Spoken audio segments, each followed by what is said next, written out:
तो हेलो दोस्तों, फिर से स्वागत है आपका मेरे चैनल सुहाना सफ़र में। और हम दोनों फिर से, आपने देखो कि हमारा कपल ट्रैवलिंग ब्लॉग है, और हम दोनों आए थे आज पुणे के आगा खान पैलेस में। और आज हम सफ़र करेंगे पुणे का आगा खान पैलेस। और फिर उसके बारे में लास्ट में आप अपना कमेंट या राय दीजिए कि भाई किस तरह का जगह है, और पुणे में आने के बाद इसे देखना चाहिए, घूमना चाहिए या नहीं। जहाँ पे मैं खड़ा हूँ ये पार्किंग एरिया है, और यहाँ से मैं गाड़ी पार्क किया हूँ, और यहाँ से आगे की वीडियो में स्टार्ट करता हूँ। तो चलो देखते हैं। दोस्तों, आगा खान पैलेस के बारे में कुछ जानकारी मैं आपके साथ शेयर करना चाहता हूँ।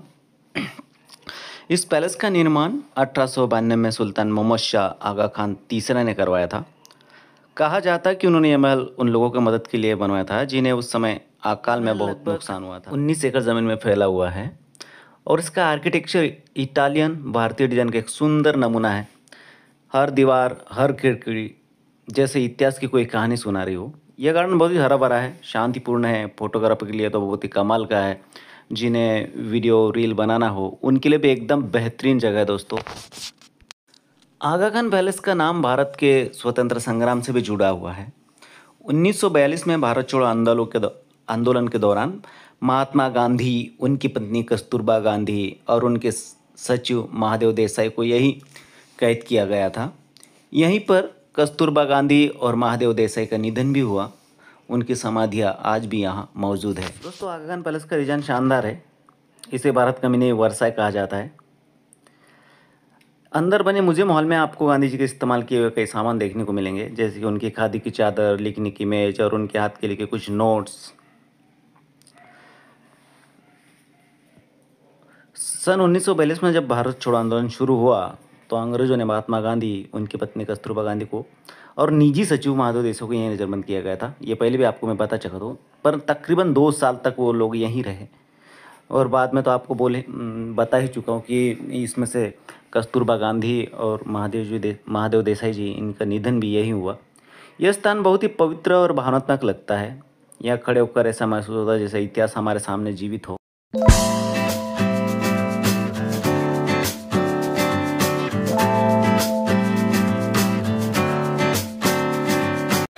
बहुत ही बेहतरीन जगह है दोस्तों, बहुत ही शांतिपूर्ण माहौल है।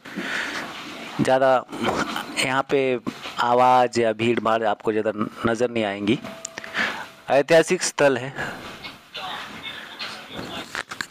ये महल का फ्रंट साइड है दोस्तों, एंट्री साइड जिसे अपन बोलेंगे।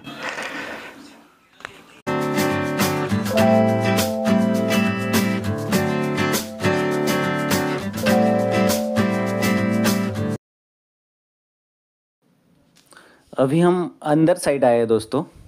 मैं कोशिश करूँगा कि आप लोगों को अंदर साइड भी दिखाऊं। पहले अंदर आते से ही मेरी नज़र इस रेडियो पे पड़ी है। इस तरह का रेडियो आपने कब देखा था मुझे ज़रूर बताइएगा। मेरे साथ बच्चे हैं, उन्होंने तो फर्स्ट टाइम देखा है। मैंने पहले भी बचपन में कहीं तभी देखा था इस तरह का रेडियो। यहाँ पे बहुत सारे हिस्ट्रिकल चीज़ें हैं। यहाँ कुछ जवानों का स्टैचू बनाया गया है, शायद करो या मरो जो जयघोष हुआ था उसके हिसाब से। अंदर गांधी जी का एक स्टैचू है, बहुत ही रियलिस्टिक लग रहा है कुछ पढ़ते हुए। और उनके साइड में रखा हुआ है ये चरखा। चरखा या कुछ, मुझे तो चरखा ही लग रहा है। जो फ़ोटो में मैंने अब तक चरखा देखा था वो कुछ अलग था और ये कुछ अलग है। इस रूम के अंदर ही गांधी जी और कस्तूरबा गांधी जी रहते थे। यहाँ पे उनको रखा गया था। उनकी कुछ बहुत सारी चीज़ें, सामान अभी भी अंदर पड़ा हुआ है। और अंदर अनुमति नहीं है इस रूम में, शायद पैक है, इसलिए बाहर से कांच लगाया गया है ताकि तुम वहाँ बाहर से ही देख सको। बहुत सारी चीज़ें यहाँ पे आपको दिखाई दे रहे होंगे। कुछ चम्मच है, प्लेट्स है, ग्लास है, सब मिट्टी के है शायद, और कुछ लकड़ी के चम्मच है। मैं कोशिश करूँगा आपको उस साइड से, दूसरे साइड से भी दिखाने का। कुछ मेज, कुर्सियाँ वगैरह भी है शायद, जहाँ पे गांधी जी बैठा करते थे। बाहर साइड चलते हैं, बाहर साइड से हम देखने की कोशिश करेंगे।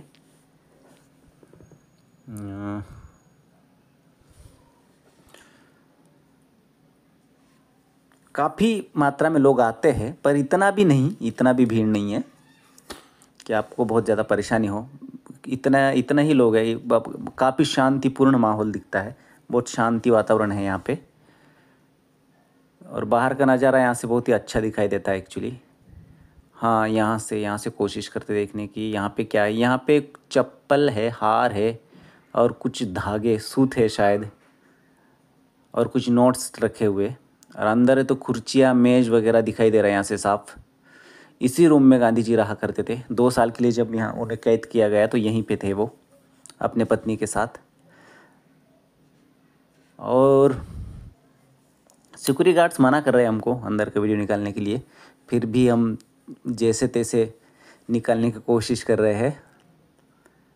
हाँ, यहाँ से गार्डन देखिए आप, बहुत ही शांतपूर्ण और हरा भरा दिखता है। दोस्तों ज़्यादा वीडियो हम नहीं निकाल पाए अंदर का, क्योंकि हमको मना कर दिया था, इसलिए हम वहाँ से निकल आए हैं अभी बाहर। और अब हम समाधि स्थल की ओर जा रहे थे। जैसे कि मैंने बताया था आपको कि यहाँ पे कस्तूरबा गांधी जी और महादेव देसाई जी, जो गांधी जी के सचिव थे, उनका समाधि स्थल यही है। उधर ही हम जाएंगे अभी। और जाने से पहले एक बोर्ड यहाँ पे दिख रहा है मुझे। यहाँ पे कैंटीन है दोस्तों, बाहर आसपास कैंटीन नहीं है, पर इसके अंदर ही एक कैंटीन है जहाँ पे आपको नाश्ता और खाने का सब इंतज़ाम हो जाएगा। तो आप दिन भर यहाँ पे अपना समय व्यतीत कर सकते हैं। अभी हम समाधि स्थल की ओर जाएंगे। जैसे जैसे समाधि स्थल की ओर हम जा रहे हैं, मन में एक अलग सा फीलिंग उभर के आ रहा है। इतनी एहसास हमें नहीं होता है क्या उस समय कैसा माहौल था अंग्रेज़ों के टाइम में, पर जब इस तरह का ऐतिहासिक जगह पे आते हैं और उनका हिस्ट्री हम पढ़ते हैं तो हमें एहसास हो जाता है कि इतने आसानी से तो इस हमें आज़ादी नहीं मिली। और जो आज़ादी के समय के क्रांतिवीर थे या फिर जो भी नेता लोग थे, उनकी कुर्बानियाँ और उनका त्याग का एहसास इस तरह का जगह पे आने के बाद ही हमें होता है। बोर्ड है, बोर्ड में क्या लिखा है पता नहीं, आपको दिखाई दे रहा है कि नहीं। हाँ, तो हम आगे चलते हैं। जैसे जैसे समाधि के पास आ रहे हैं वैसे वैसे अलग ही फीलिंग उभर के मन में आ रहा है। यहाँ पे एक बोर्ड है, यहाँ पे कुछ मराठी में कुछ लिखा है, कविता है, पता नहीं क्या है। और यहाँ का जो बोर्ड है, यहाँ पे कुछ इंस्ट्रक्शंस है, कुछ सूचना है। खासतौर से आप अपने पैरों के जूते वगैरह खोलने का यहाँ पे सूचना है कि जब भी आप पास जाए या अंदर जाए या प्रदक्षिणा करे तो अपने पैरों के जूते उतारे, ऐसा नोटिस है। और सही भी है, बहुत ही पवित्र स्थान है ये। तो हम भी उस इंस्ट्रक्शन को फॉलो करेंगे और कोशिश करेंगे इसके करीब जाने का। गेट में ताला है तो अंदर जाने की अनुमति नहीं है शायद, इसीलिए बाहर से ही मैं कोशिश करूँगा देखने की। हाँ, देखता हूँ झूम करके। यहाँ पे 2 समाधि दिख रहा है, बनाया गया है, स्मारक बनाया गया है। एक तो कस्तूरबा गांधी जी का होगा और एक उनके जो सचिव थे महादेव देसाई जी, उनका है। यहाँ पे ज़रूर आए दोस्तों, जब भी आप आगा खान पैलेस आए तो समाधि स्थल पे ज़रूर आए और उनको एक श्रद्धांजलि अर्पित करें, क्योंकि उन्होंने जो कुर्बानियाँ और त्याग का परिचय हमें दिया है। शायद आज तो कुर्बानियाँ त्याग कुछ मायने नहीं रखता इस ज़माने में। अभी जो हम नेता लोग बोलते हैं, उस समय के नेता वर्ग और अभी के नेता वर्ग में ज़मीन आसमान का फ़र्क है दोस्तों। तो इसीलिए इस तरह जाके अपना श्रद्धांजलि जरूर अर्पित करें और कुछ सीख उनसे लेने की कोशिश करते हैं। और बच्चों को भी हम वही हिस्ट्री समझाने की और बताने का कोशिश करते हैं, उनके अंदर डालते हैं। तो उधर अकेला एक बड़ा सा स्मारक बना हुआ है, पता नहीं किसका है। 1 मिनट, आपको पता नहीं दिखाई दे रहा नहीं, मुझे गांधी जी का लग रहा है, बट गांधी जी का समाधि स्थल तो दिल्ली में है ना शायद।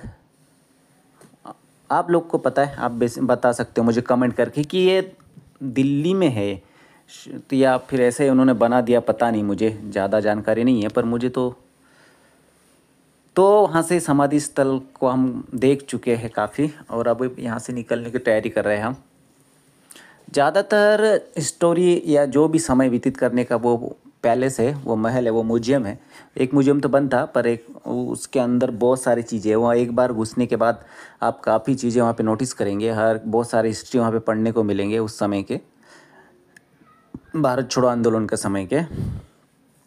और उससे तो यहाँ से हम निकलते हैं। यहाँ पे आने वाले श्रद्धालु जितने भी लोग हैं वो, मुझे तो अब सभी लोग दिखे, मुझे बहुत सारे लोग दिखे यहाँ पे तरह तरह के। यही इस कविता की बात कर रहा था मैं, ये मराठी में लिखा है, कुछ कविता है हमारे कस्तूरबा जी गांधी का बारे। दोस्तों कैसा लगा हमारा आगा खान पैलेस का ट्रिप, आप हमको बता देना। गाड़ी आ चुकी है, ये है मेरे पार्टनर, साथ में हमारा छोटा सा बाबू, और एक मेंबर मिसिंग है, पता नहीं किधर गया, देखता हूँ मैं। किधर गई। अच्छा थक चुकी होंगी इसलिए धीरे स्लो स्लो स्लो। वो देखो जिसके हाथ में हेलमेट है वो एक मेंबर। तो अभी पूछते कैसा लगा भाई? हाँ बोल। अच्छा ही लगा। तो ये हमारा छोटू लाल को तो अच्छा लगा, पुणे दर्शन में कंडीशन था। और ये है पूरा का पूरा ग्रुप। हाँ तो फिर आज हमारा ट्रिप यहाँ पे होता है खत्म, और मिलते हैं फिर आपको अगले ट्रिप में, जहाँ भी हम जाए। हो सकता है उसमें से हम दो ही हो या फिर ग्रुप हो, पर आप हमारा चैनल को सब्सक्राइब कीजिएगा और सपोर्ट दीजिएगा जरा। Okay bye.